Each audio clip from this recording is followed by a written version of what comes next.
Hello friends, हमने last video में Gauss law और उसके इंपॉर्टेंट पॉइंट्स को डिस्कस किया था। उन पर बेस्ड कुछ क्वेश्चंस भी हमने उनको सॉल्व करके देखा था कि वो क्वेश्चंस किस टाइप के बन सकते हैं, कैसे उनको सॉल्व करना होता है, इंपॉर्टेंट पॉइंट्स क्या क्या कहते हैं, ये बातें हमने जानी थी। आज हम बात करने वाले हैं गॉस लॉ की एप्लीकेशंस। अब आप सोच रहे होंगे एप्लीकेशंस में क्या करना है। एप्लीकेशंस में कंटिन्यूअस चार्ज डिस्ट्रीब्यूशन के कारण से इलेक्ट्रिक फील्ड इंटेंसिटी को डिटरमाइन करने वाले हैं। ये तो हमने पीछे भी किया था, लेकिन वहां पे किया था हमने कूलॉम लॉ से, वहां पे कूलॉम लॉ अप्लाई किया था। और यहां पे अब हम करने वाले हैं according to Gauss law, Gauss law से करने वाले हैं। तो गॉस लॉ से जब कभी भी आपको इलेक्ट्रिक फील्ड इंटेंसिटी डिटरमाइन करनी हो किसी चार्ज डिस्ट्रीब्यूशन के कारण से या किसी पॉइंट चार्ज के कारण से, तो आपको एक बात याद रखनी है। वो क्या? आपने कहा था कि गॉस लॉ हमेशा क्लोज सरफेस के लिए वैलिड होता है, ओपन सरफेस के लिए वैलिड नहीं होता है। क्लोज सरफेस के लिए वैलिड होगा। तो सबसे पहला काम आपका होगा कि क्लोज सरफेस को कंसीडर करना, भले ही क्वेश्चन में आपको गिवन हो या नहीं हो। गिवन नहीं होगी, आपको इमेजिन करनी पड़ेगी। आपको एक ऐसी सरफेस लेनी पड़ेगी जो चार्ज को एनक्लोज करती हो। अब मन में चल रहा होगा चार्ज को एनक्लोज करे तो कैसी सरफेस लेंगे? कैसी भी ले सकते हो। हमने पीछे कहा था कि जो हम सरफेस कंसीडर करते हैं जो चार्ज को एनक्लोज करती है, उस पर इलेक्ट्रिक फ्लक्स तो डिपेंड ही नहीं करता, ना शेप पे और ना ही साइज पे। तो कैसी भी सरफेस ले सकते हो, लेकिन ध्यान रखना है कि कैलकुलेशन हमारी इजी हो, टफ नहीं हो जाए। तो कैलकुलेशन को इजी रखने के लिए जो हम सरफेस कंसीडर करने वाले हैं उस सरफेस को कहते हैं गॉसियन सरफेस। जो क्लोज सरफेस हम मानेंगे, कंसीडर करेंगे, उसका नाम होगा Gaussian surface. Gauss law apply कर रहे हैं ना, इसलिए गॉसियन सरफेस। ओके, तो क्लोज सरफेस का नाम होगा गॉसियन सरफेस। एक बात तो ये। अब जो क्लोज सरफेस आप कंसीडर करेंगे वो कैसी लेनी है आपको, उसमें दो बातें याद रखनी है। दो बातें आपको याद रखनी है जब भी आप क्लोज सरफेस को कंसीडर करें। ये दो बातें क्यों बता रहा हूं? क्योंकि आप आगे पूछोगे सर ऐसी ही सरफेस आपने क्यों ली, तो उन क्वेश्चंस का आंसर है ये। आप जो आगे कंसीडर करने वाले हो कि हमने ये गॉसियन सरफेस कंसीडर कर लिया, तो आपका क्वेश्चन होगा कि सर ये हमने क्लोज सरफेस इसी शेप की क्यों ली है, दूसरी क्यों नहीं ली? तो उसका आंसर मैं पहले ही दे रहा हूं, अभी आपको बता रहा हूं ये बात कि हम गॉसियन सरफेस को कैसा सेलेक्ट करने वाले हैं। तो गॉसियन सरफेस को जब हम कंसीडर करेंगे, क्लोज सरफेस को जब हम कंसीडर करेंगे, तो दो बातें याद रखनी है। कौन कौन सी? नंबर वन, जो सरफेस हमने कंसीडर किया है उस सरफेस के एवरी पॉइंट पर इलेक्ट्रिक फील्ड इंटेंसिटी सेम होनी चाहिए। कैसी होनी चाहिए? सेम, कांस्टेंट होनी चाहिए, सेम होनी चाहिए। तो आप सोच रहे हैं क्यों सेम होने से क्या होगा? तो आप ध्यान दें, हमने लिखा था phi is equal to Q integration E vector dot ds vector, ये हमने लिखा था। अगर मैं इसको ओपन करूं तो आप लिखोगा Q integration E DS cos theta, आया ना? ये होगा। अगर ये ई कांस्टेंट होगा तो बाहर लाया जा सकेगा, और ई अगर कांस्टेंट है बाहर ले आए फिर इंटीग्रेशन करना इजी हो जाएगा, कहीं कोई टेंशन नहीं आएगी। और अगर बाई चांस आपका ई कांस्टेंट नहीं हुआ, वेरिएबल हुआ, तो वेरिएबल हुआ तो ई बाहर कैसे आएगा? फिर अलग अलग पॉइंट पे ई की वैल्यू अलग अलग हुई, ये डायरेक्शन अलग अलग हुई, तो फिर ई बाहर नहीं आ पाएगा। तो इसीलिए हमें एक बात तो याद रखनी है कि ई यानी electric field intensity should be same at every point of the surface. Okay, और दूसरी बात, हमारे पास यहां पे आया कॉस थीटा, तो आपको याद रखना है कि थीटा की वैल्यू यानी सरफेस की जो डायरेक्शन है, जो क्लोज सरफेस आप लेने वाले हैं उस क्लोज सरफेस की डायरेक्शन ई के या तो पैरेलल हो या फिर परपेंडिकुलर हो। पैरेलल हो या परपेंडिकुलर हो, इससे क्या फायदा होगा? अगर पैरेलल होगा, यहां पे मान लो थीटा की वैल्यू 0 और थीटा 0 लगाओगे तो cos 0 1, क्लियर हो गया? और अगर थीटा 90 है तो cos 90 0, किससे खत्म हो गया? तो हमारी कैलकुलेशन एकदम इजी हो जाएगी। अगर हमने यहां पे थीटा को 0 डिग्री या 90 डिग्री लेकर के कैलकुलेशन किया है, तो हमारी कैलकुलेशन एकदम इजी बनने वाली है। तो हमें ये दो बातें याद रखनी है। तो मैंने ये दो बातें यहां पे नोट किया है कि we assume a continuous close surface that is known as Gaussian surface, उसका नाम होता है गॉसियन सरफेस, एट विच, अब गॉसियन सरफेस पे क्या बात है, number one, the magnitude of electric field intensity is same at every point पर इलेक्ट्रिक फील्ड इंटेंसिटी सेम होनी चाहिए, ऐसा गॉसियन सरफेस लेना है आपको। और दूसरी बात, the direction of selected part of the surface is parallel और परपेंडिकुलर, सरफेस का इलेक्ट्रिक फील्ड की जो पैरेलल पार्ट हो या परपेंडिकुलर हो to electric field E vector, electric field के पैरेलल हो या परपेंडिकुलर हो। तो अब आपको समझ आ गया होगा कि हमें जो गॉसियन सरफेस कंसीडर करनी है वो कैसी लेनी है। ओके, इलेक्ट्रिक फील्ड की डायरेक्शन डीएस की पैरेलल या फिर परपेंडिकुलर, एक बात, और दूसरी बात ई की value at every point same, constant, same होने पर ई को बाहर लाया जा सकेगा और इसका इंडिकेशन आसानी से हो जाएगा। अब आप ये मन में चल रहा होगा कि सर ऐसा क्यों ले रहे, हमने तो पीछे पढ़ा था कि गॉसियन सरफेस में जो इलेक्ट्रिक फ्लक्स होता है वो तो जो क्लोज सरफेस है उसके शेप पे, साइज पे डिपेंड ही नहीं करता है। यस, एब्सोल्युटली, बिल्कुल 100% करेक्ट है। लेकिन अगर मान लीजिए हमने ऐसा इन बातों पर ध्यान नहीं रखा तो हमारी कैलकुलेशन बहुत लेंथी होने वाली है, कैलकुलेशन कठिन होने वाली है। तो हम ऐसा काम क्यों करें कि जिसमें हम खुद ही उलझ जाए, खुद ही फंस जाए। तो हमें याद रखना है कि जो काम हमें खुद ही करना है उसको इजीएस्ट पाथ से सेलेक्ट करो ना, जो इजीएस्ट वे होता है उसकी तरफ चलो ना। टफ क्यों करें हम उसको, कैलकुलेशन को टफ क्यों बनाए, लेंथी क्यों बनाए। तो अगर मान लो सपोज ई कांस्टेंट नहीं है तो ये बाहर नहीं आएगा, बाहर नहीं आएगा, वेरिएबल होगा, वेरिएबल की वैल्यू लगानी पड़ेगी और इंटीग्रेशन बहुत टफ होने वाला है, टफ हो जाएगा।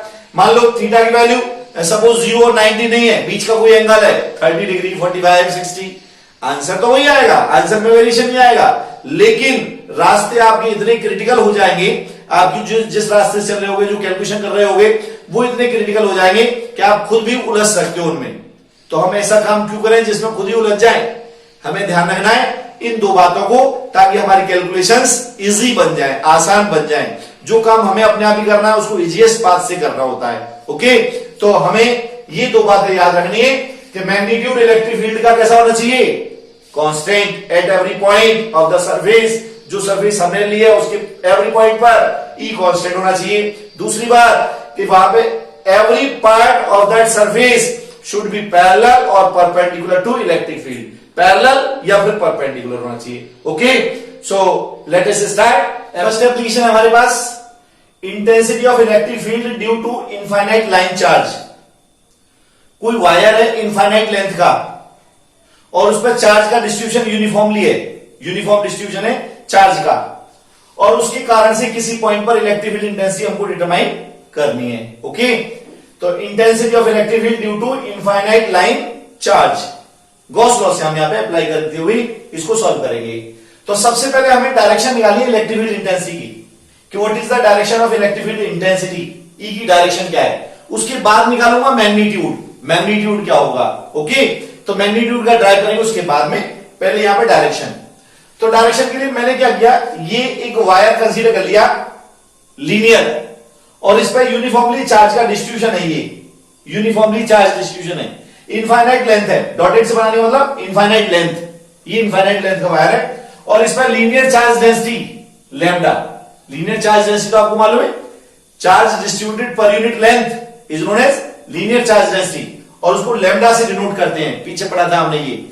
और अगर आपको याद नहीं आ रहा तो पीछे वाले वीडियो को देखना ना भूलें। ओके, तो यहां पे लीनियर चार्ज डेंसिटी लैम्डा और इसके कारण से यहां पे ओ से कोई पॉइंट है पी आर डिस्टेंस पे और इस पी पॉइंट पर हमको डिटरमाइन करना है इलेक्ट्रिक फील्ड इंटेंसिटी की direction.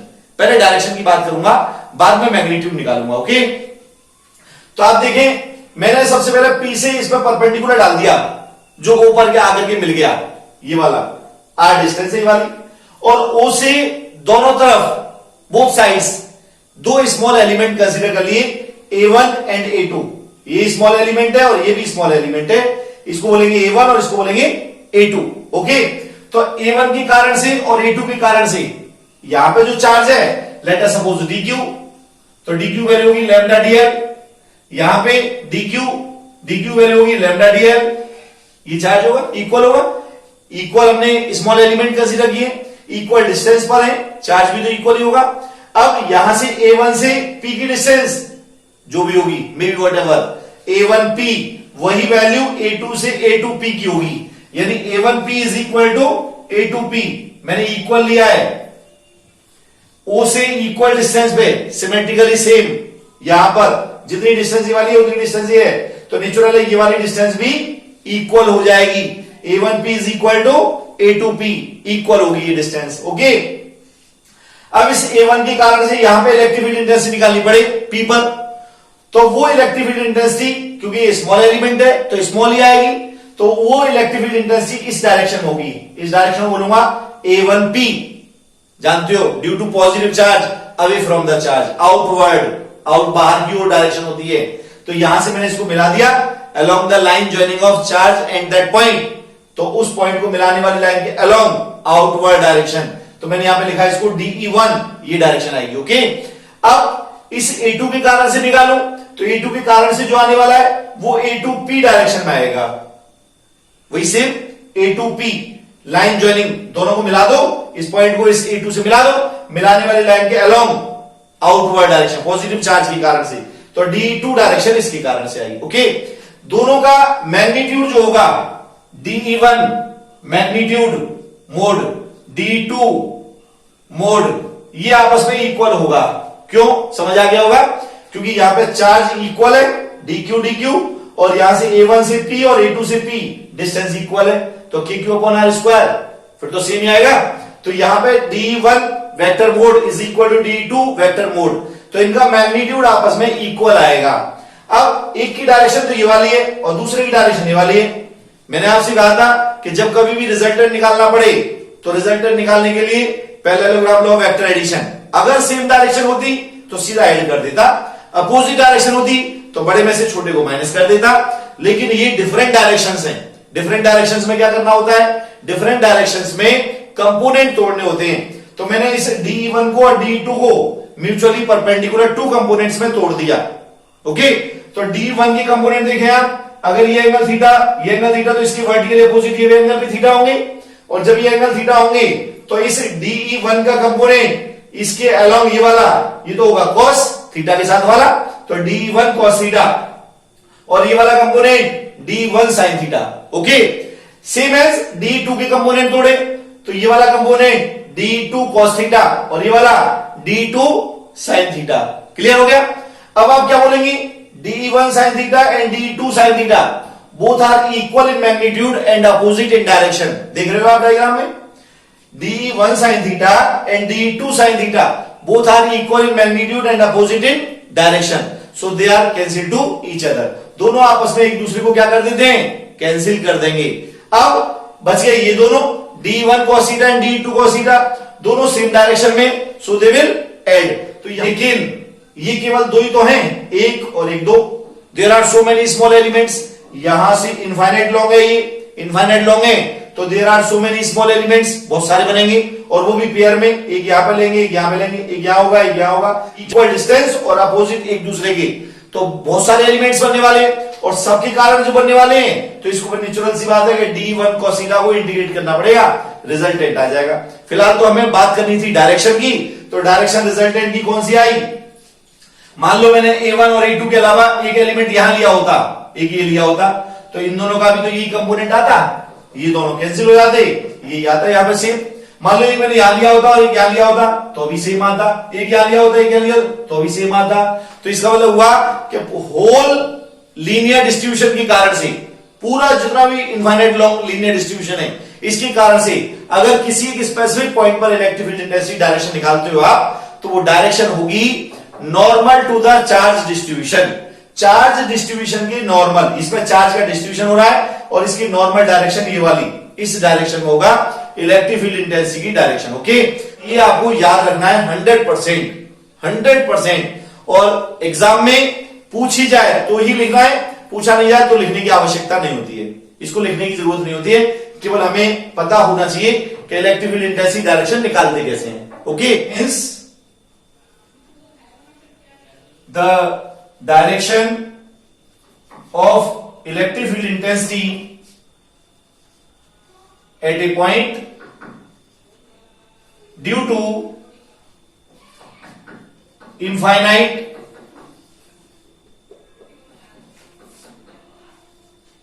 line charge is normal to the charge distribution, normal to the charge distribution या perpendicular to the line distribution of charge, both are same, दोनों तरीके से कह सकते हो। नॉर्मल का मतलब भी परपेंडिकुलर होता है, normal to the charge distribution या perpendicular to the distribution of line charge. Okay, तो ये बात आपको याद रखनी है एक लाइन में यहां तक। तो आई थिंक ये क्लियर हो गई होगी डायरेक्शन। अब हमें बात करना है फॉर्मूला कैसे ड्राइव करेंगे। तो फॉर्मूला ड्राइव करने के लिए यानी मैग्नीट्यूड कैसे निकालेंगे, तो ये मोस्ट इंपॉर्टेंट बात है, मोस्ट इंपॉर्टेंट क्वेश्चन बनता है यहां से, वो हमें जरूर याद रखना है। ओके, तो अब हमें ड्राइव करना है इसका फॉर्मूला यानी मैग्नीट्यूड डिटरमाइन करना है। अभी हमने डायरेक्शन की बात कही थी, तो मैग्नीट्यूड के लिए डिटरमाइन कैसे करें, ये कैसे इसका फॉर्मूला ड्राइव करें। Intensity of electric field due to infinite line charge, तो ये तो इनफाइनाइट लाइन चार्ज डिस्ट्रीब्यूशन था। लीनियर चार्ज डेंसिटी लैम्डा, हमने सपोज किया था कि linear charge density lambda, charge distributed per unit length that is linear charge density lambda. तो मैंने अभी आपसे कहा था कि गॉस लॉ तो ऑलवेज क्लोज सरफेस के लिए अप्लाई होगा, तो हमें यहां पे क्लोज सरफेस कंसीडर करनी है। क्लोज सरफेस कैसी लेनी थी, मैंने दो बातें बताई थी कि जिसकी एवरी पॉइंट पर, सरफेस के एवरी पॉइंट पर इलेक्ट्रिक फील्ड इंटेंसिटी कांस्टेंट हो, सेम हो, और दूसरी बात कि इलेक्ट्रिक फील्ड इंटेंसिटी और डीएस वेक्टर जो एरिया वेक्टर लेते थे वो पैरेलल हो या फिर परपेंडिकुलर हो, म्यूचुअली आपस में परपेंडिकुलर हो या आपस में पैरेलल हो। तो यहां पे अभी हमने डायरेक्शन की बात कही थी, तो डायरेक्शन अगर मैं बात करूं इसकी लीनियर चार्ज डिस्ट्रीब्यूशन के कारण से, तो ये तो पॉइंट था O और इस पॉइंट के कारण से डायरेक्शन ये आई थी आपके पास। यहां पे मैंने स्मॉल एलिमेंट लिया ये ds, तो ये तो डायरेक्शन होती है ds की, और ये डायरेक्शन आई थी रेडियल या आउटवर्ड कह दो या परपेंडिकुलर कह दो या normal to the charge distribution कह दो। ये डायरेक्शन किसकी थी, इलेक्ट्रिक फील्ड इंटेंसिटी डायरेक्शन ये वाली थी। तो इलेक्ट्रिक फील्ड इंटेंसिटी और एरिया वेक्टर जो आपने स्मॉल एलिमेंट लिया है, दोनों के बीच में एंगल 0 डिग्री, वो था सेम डायरेक्शन। यहां पे ds की डायरेक्शन और e की डायरेक्शन एक ही है, तो थीटा तो 0 हो गया। मैंने जो क्लोज सरफेस कंसीडर किया है ये लिया है cylindrical close surface, cylindrical close surface. For example ये सिलेंडर मैंने कंसीडर कर लिया, इसमें अब कितनी फेसेस हैं, तो एक फेस तो ये अपर फेस, ये वाली अपर फेस, दूसरी ये इसको बोलेंगे लोअर फेस, और ये जो फेस है इसको बोलेंगे कर्व्ड फेस, ये कर्व्ड फेस है।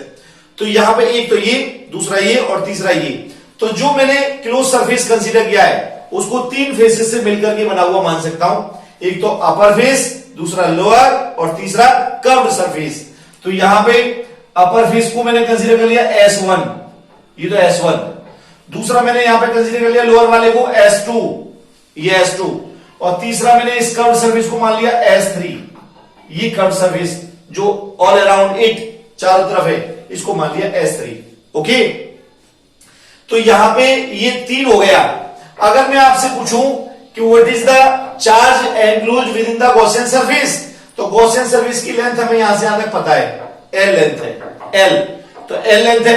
हमने कहा था charge distributed per unit length lambda, तो L लेंथ में कितना होगा, लैम्डा L, L का मल्टीप्लाई। तो आप यहां पर कहेंगे charge enclosed with in the Gaussian surface summation Q is equal to lambda L। ये बात तो आपके पास आ गई, समेशन Q की वैल्यू पता चल गई। अरे भाई एक पेन 2 रुपए का आता है तो 5 कितने के आएंगे, मल्टीप्लाई, सीधा सीधा मल्टीप्लाई करना है। तो वही सेम एज यूनिट लेंथ पर चार्ज है लैम्डा, तो L लेंथ पे कितना होगा, तो summation Q is equal to lambda L। Okay, clear हो गया। तो यहां पे ये तो हुआ हमारे पास यहां से यहां तक कि इसके अंदर कितना चार्ज एनक्लोज्ड है। ओके, अब मैंने कहा था कि इस पूरे को तीन फेसेस से मिलकर के बना हुआ माना है, S1, S2 और S3।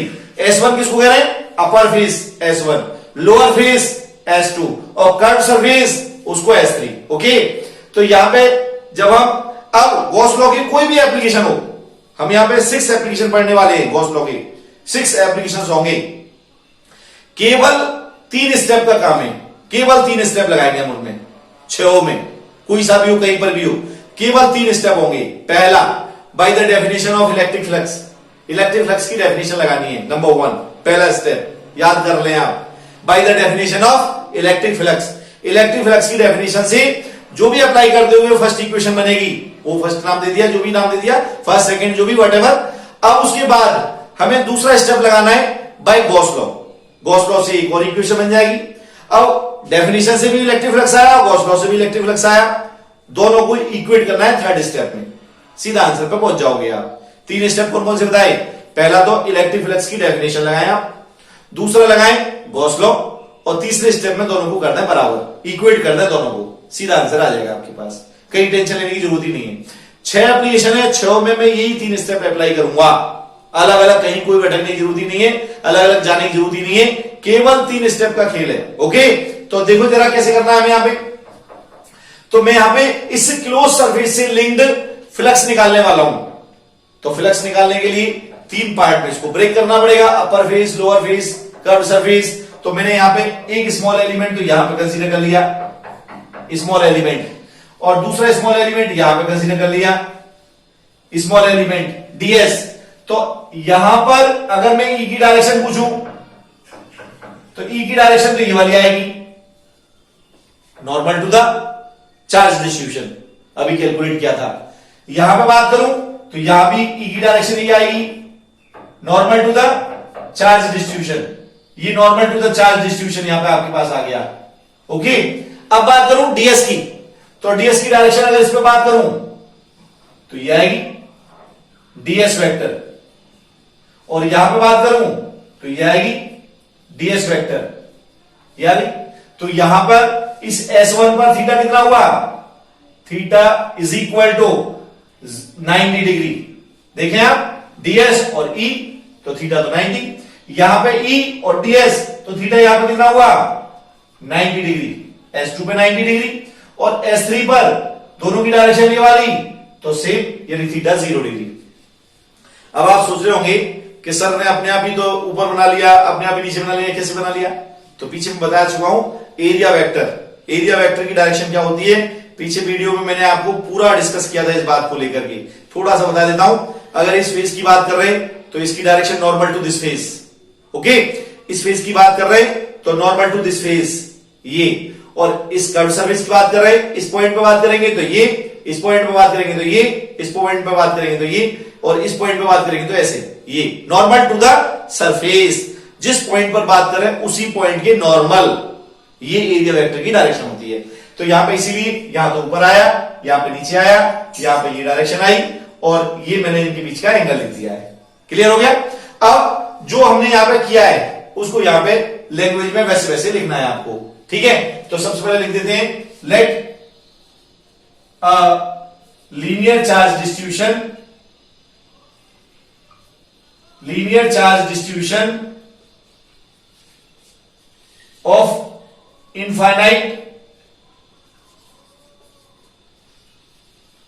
लेंथ, इनफाइनाइट लेंथ का, ये infinite length having linear charge density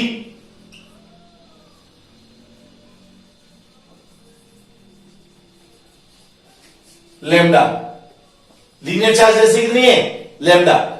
then consider a close Gaussian surface,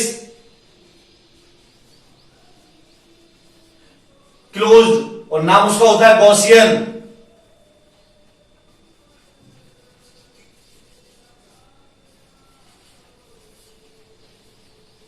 close surface कह दो या गॉसियन सरफेस कह दो, एक ही बात होता है। Consider a close Gaussian surface या close surface having shape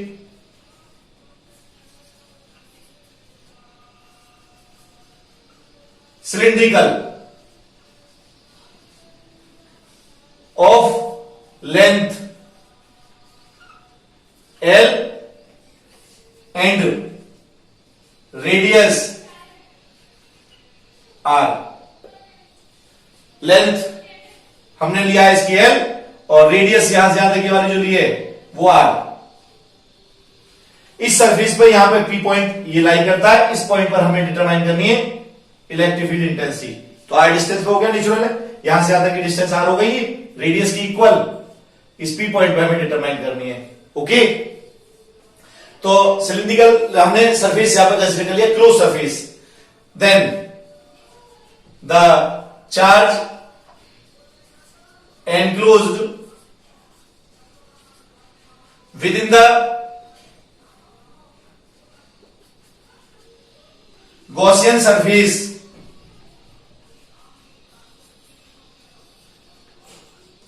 summation q is equal to lambda l।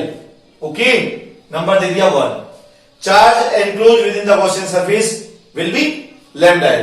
यहां तक क्लियर है? यहां तक तो कोई प्रॉब्लम ही नहीं है, ये बात तो हमारी क्लियर हो गई। जो बात हमने यहां पे कंसीडर किया वही हमने यहां पे लैंग्वेज में लिख लिया है। क्लियर? अब इसके बाद मैंने 3 स्टेप कौन से बताए थे? पहला bye the definition of electric flux, दूसरा बाय गॉस लॉ, और तीसरा दोनों को इक्वेट। ओके, तो पहला आप कहेंगे यहां पे now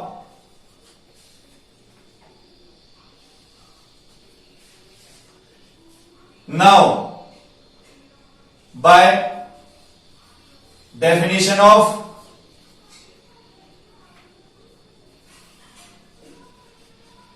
electric flux, definition apply करनी है। तो five is equal two kilo integration E vector dot ds vector, ये तो था ई वेक्टर डॉट डीएस वेक्टर, ये डेफिनेशन थी किसकी? इलेक्ट्रिक फ्लक्स की।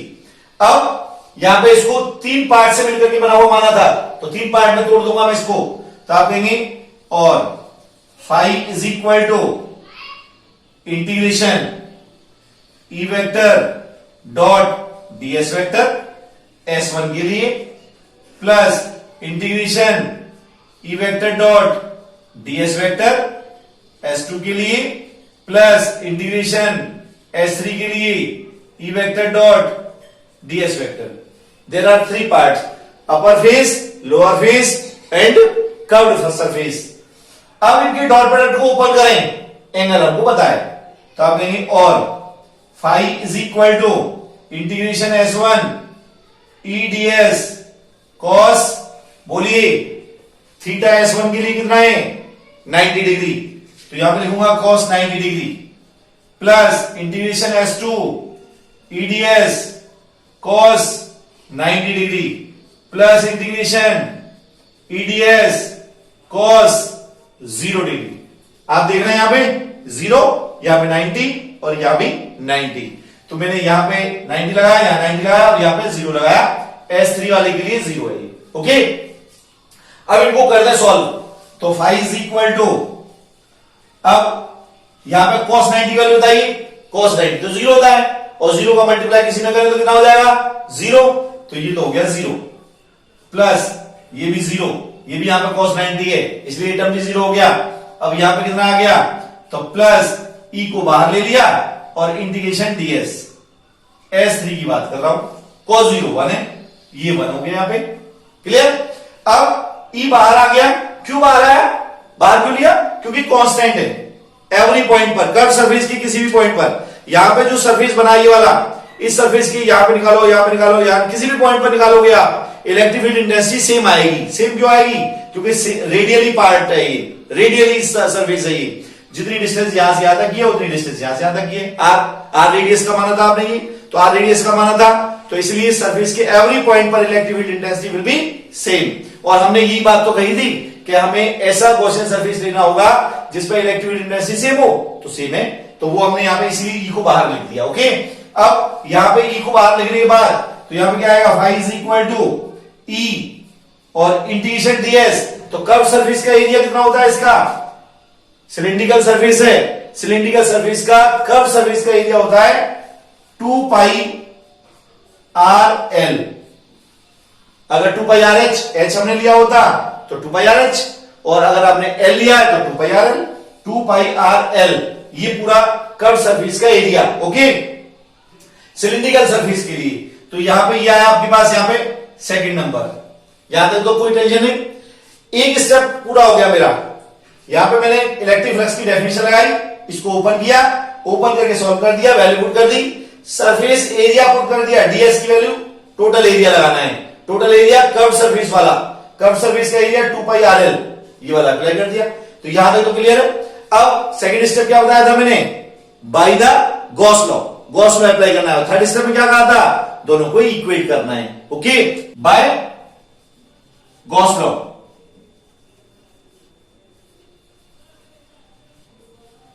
तो गॉस लॉ क्या कहता है, phi is equal to summation Q upon epsilon not, और बाद में यहां पे लिख देंगे for air oblique vacuum, air oblique vacuum, ये आपको यहां पे मेंशन कर देना है। मीडियम में तो एप्सिलॉन आएगा, और एयर ऑब्लिक वैक्यूम की बात कर रहे हैं तो एप्सिलॉन नॉट आता है। ये हमारे पास गॉस लॉ का स्टेटमेंट था। ओके, अब समेशन क्यू हम ऑलरेडी जान चुके हैं, समेशन क्यू की वैल्यू क्या होती है, तो यहां पुट कर देता हूं। तो फाई इज इक्वल टू क्या आएगा, phi is equal to lambda L upon epsilon not. Okay, ये थर्ड इक्वेशन। दूसरा स्टेप पूरा हो गया मेरा। पहला स्टेप था by the definition of electric flux, यहां पे कंप्लीट हुआ था। दूसरा स्टेप था by Gauss law, Gauss law से मेरे पास ये आ गया। और तीसरा स्टेप क्या था, दोनों को इक्वेट करना है। तो इक्वेट करना है, सीधा आंसर मिलेगा आपको। तो आप कहेंगे now from equation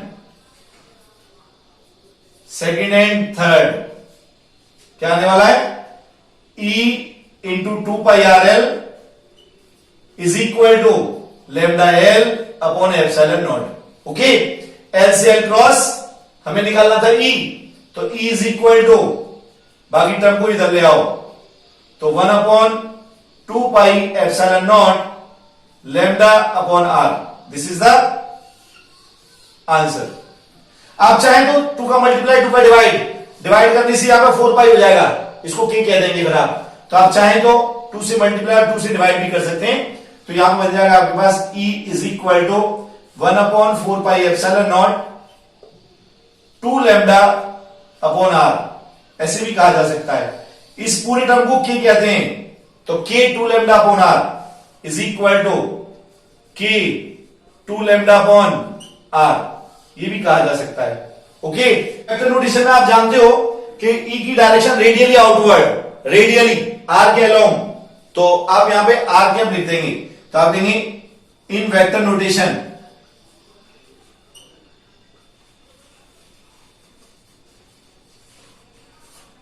E vector is equal to K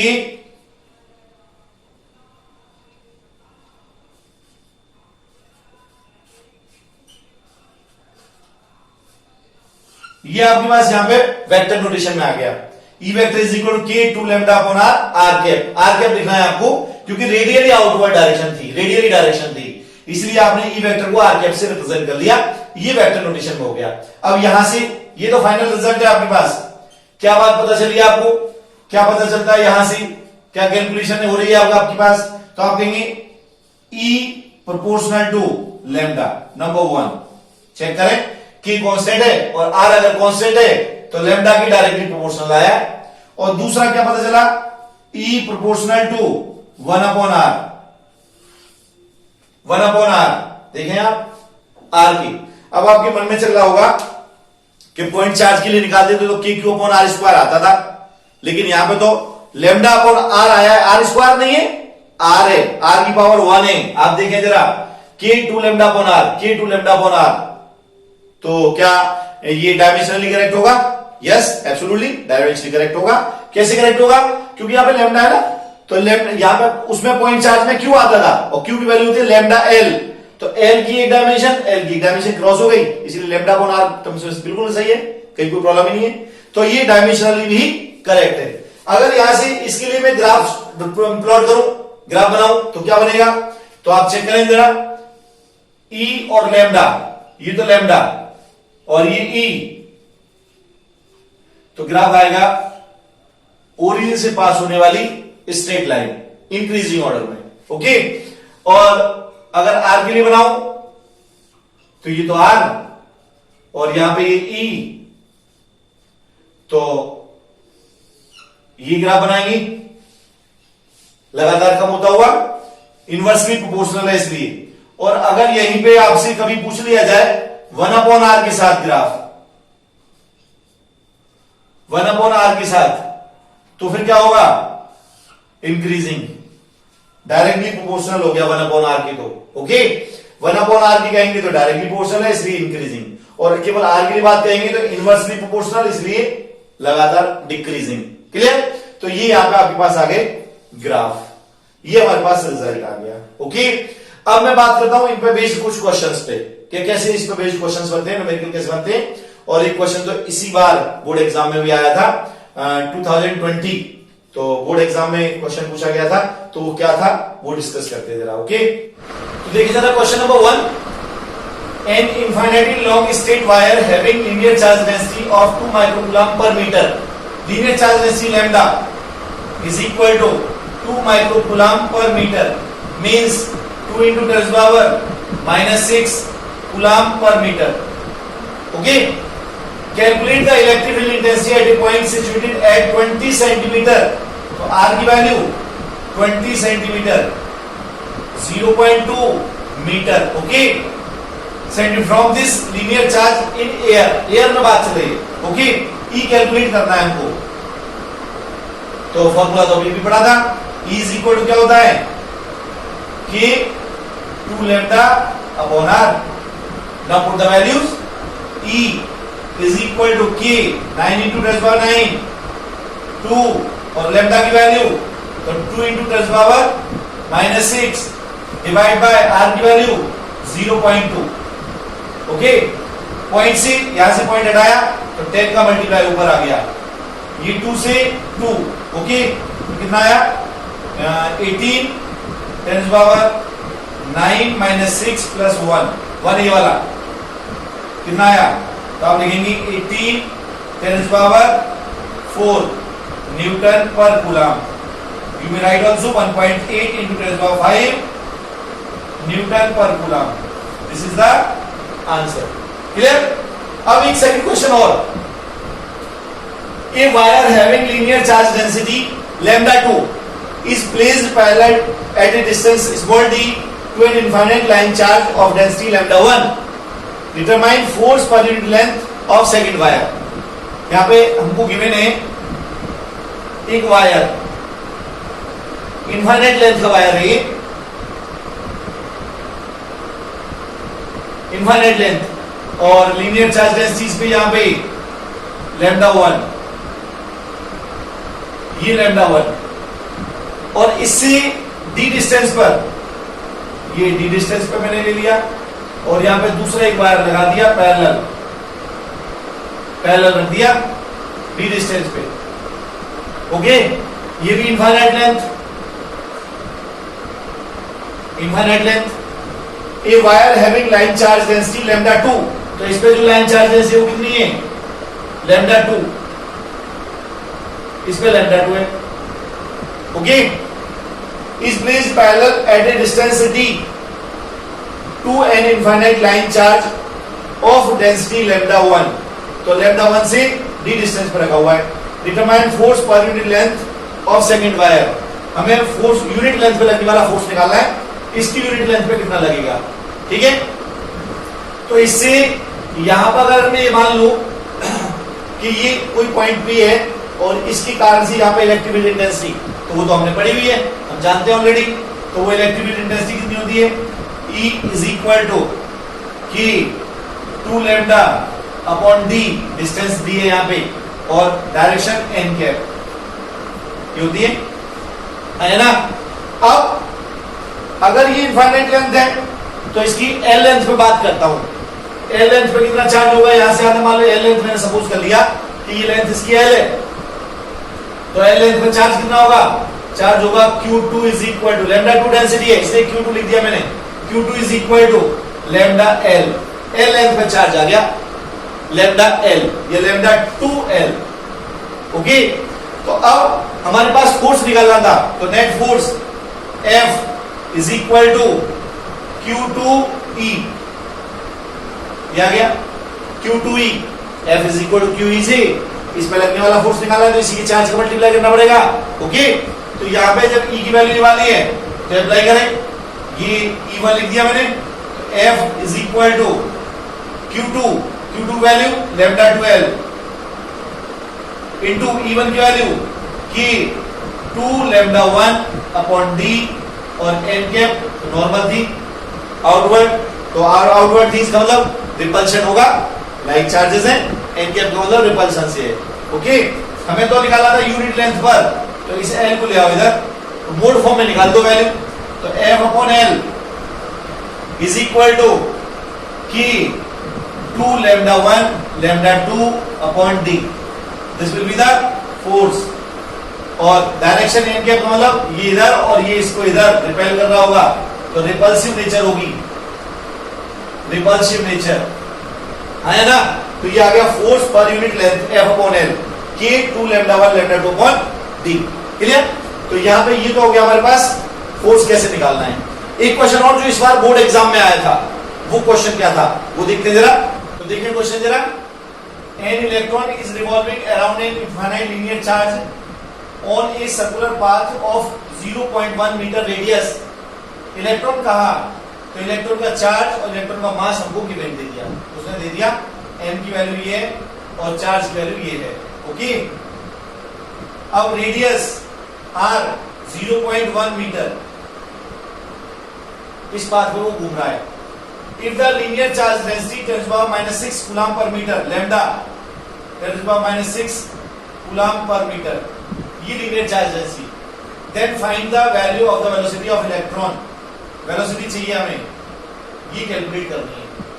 clear? हमें लीनियर चार्ज डिस्ट्रीब्यूशन के लिए इलेक्ट्रिक फील्ड इंटेंसिटी पता है कितना आती है, तो वो हम जानते हैं, we know that E is equal to K 2 lambda upon R। Okay, ये K 2 lambda upon R, E electric field intensity. अब हमें निकालना फोर्स, इलेक्ट्रॉन पे कितना फोर्स लग रहा होगा, तो F is equal to QE, electron की चार्ज होता है स्मॉल e, तो स्मॉल e का मल्टीप्लाई कर दूंगा, F is equal to E की value K 2 lambda into E, electron का चार्ज स्मॉल e लिखा, अपॉन R, ये E की वैल्यू और ये Q की जगह छोटा e। ओके, तो ये लिख दिया मैंने F।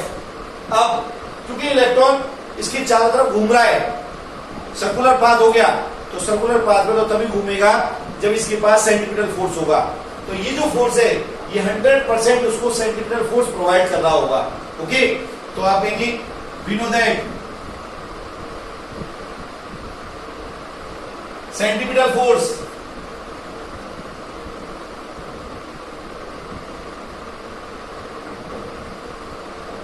F is equal to mv square upon R, this is third.